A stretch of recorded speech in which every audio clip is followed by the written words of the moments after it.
Welcome to Bigfoot Research, the long-term study, 27 September 2012. Afternoon in the hot zone, a bloody find. Okay, I just found a place where it looks like a family or something had laid down in here and had lunch off of an elk. Take a little closer look. Now this is right up where I found the mounds. I'm not very far away from them. But yeah, something laid down right here. Enjoyed themselves. There's blood all over those leaves. Blood all over those leaves. That's a pretty good sized elk. That from the tip to the shoulder, I put it about 4.5, 5 foot. So it's a pretty good sized elk. And let's take a moment and contemplate the significance of this find.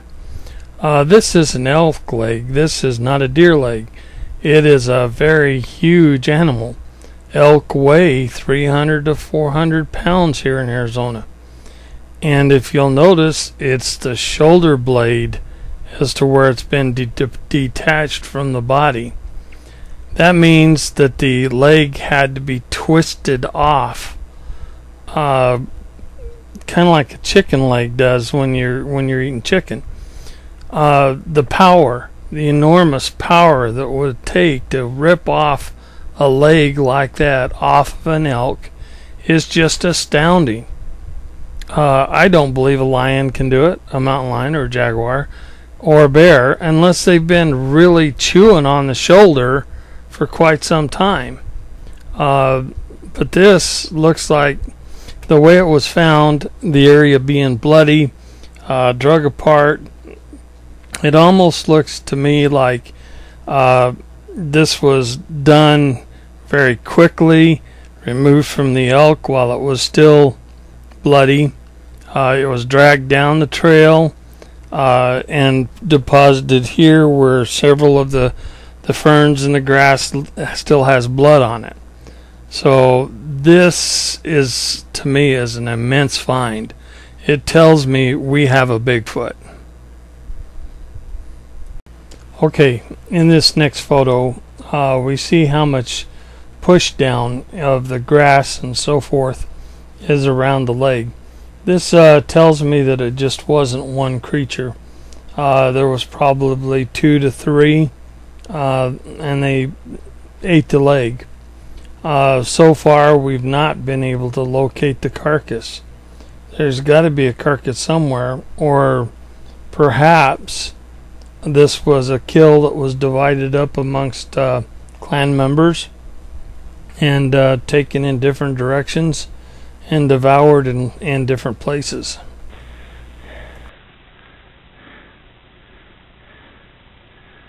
Don't really see any chew marks except for on the sinew and so forth. You know, nothing like chewing on the bones except for maybe right there. Okay, hope the bees don't mind, but I'm going to turn it over.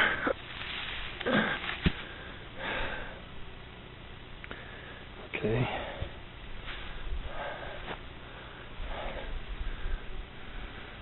Again, no real teeth marks on the bones, but it sure has been cleaned pretty good. Now I'm getting that feeling that I'm being watched. It's real dense right in here. I'll go real slow with the penning.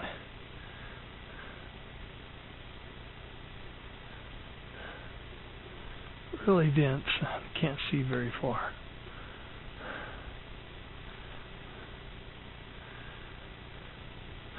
It looks like something stomped off right off through here.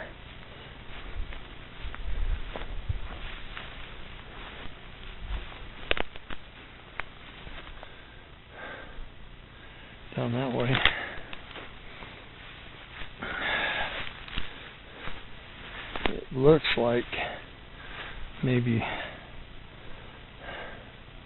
this is where the elk was drugged, or at least the piece of it. And I'm pretty sure that if I continue following this, I may find the rest of the elk or something else. Boy, the hair is standing on the back of my neck right now. I only have my little 25 auto with me, which will make noise, but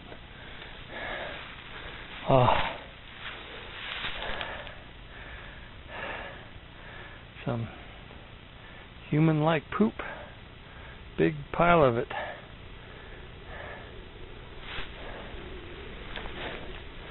Well, this is what us Bigfoot hunters live for, right? To find out what the heck things are. But my sixth sense is back out. Don't go any further in. I'm definitely getting that feeling. That old hair is just raising on the back of my neck. So I'm backing out.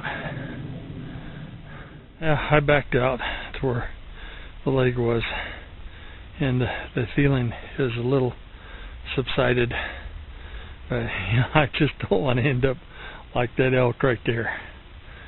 So I'm going to hang a audio and a camera in here overnight and see what we get. Well, I tell you what, I'm sure glad I'm back in my truck. That was spooky. I don't know if I mentioned it while I was in there, but I could hear a few twigs breaking, and whatever it was trying to be really quiet. Could be jaguar, could be a lion. I don't think it'd be bear, but it very definitely could be Bigfoot. Reason why is in just a few seconds here, and I'm not over 100 yards away from where that leg was way back in the bushes. But a few years back, some Bigfoot researchers that were in here were staying at a campground that's just around the corner here. And as they were staying in the campground, in fact, it was that campground right down there. They walked out here towards the road, and I'm going to turn around and come back to it. But they walked out here by the road, and they had a thermal imager with them. And they took a couple of thermal images. Now, I've seen the thermal images. I can't use them because they're not mine. But it showed a figure standing behind some trees, and I'm going to go back and show you where those trees were. I'm keeping my camera running just in case something comes out. Anyway, the image that these guys caught with the thermal imager was at least 8, maybe 9 foot tall. Looked like the most muscular built mountain man that I've ever seen. And you could make out the chest, the biceps, the shoulders, the face, the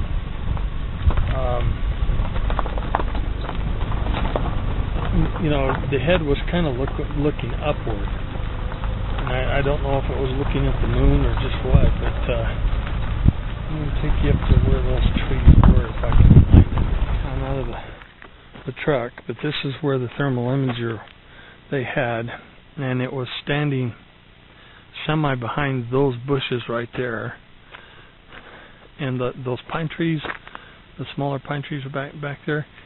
It was about 2/3 the size of those pine trees, and I'm trying to line up about where they were standing when they took it, which is right about in here, because I can see one pine tree back there in the back and the other pine tree over here. That bush must have had less leaves on it. But that's where it was standing, was behind that bush right there. And in the thermals, you could see that pine tree and that pine tree right there. So it was standing right in here. That sucker was 8-9 feet tall. Huge. Now, how far are we from that leg? I hate to say it, but just that direction, maybe 30 yards is where that leg is.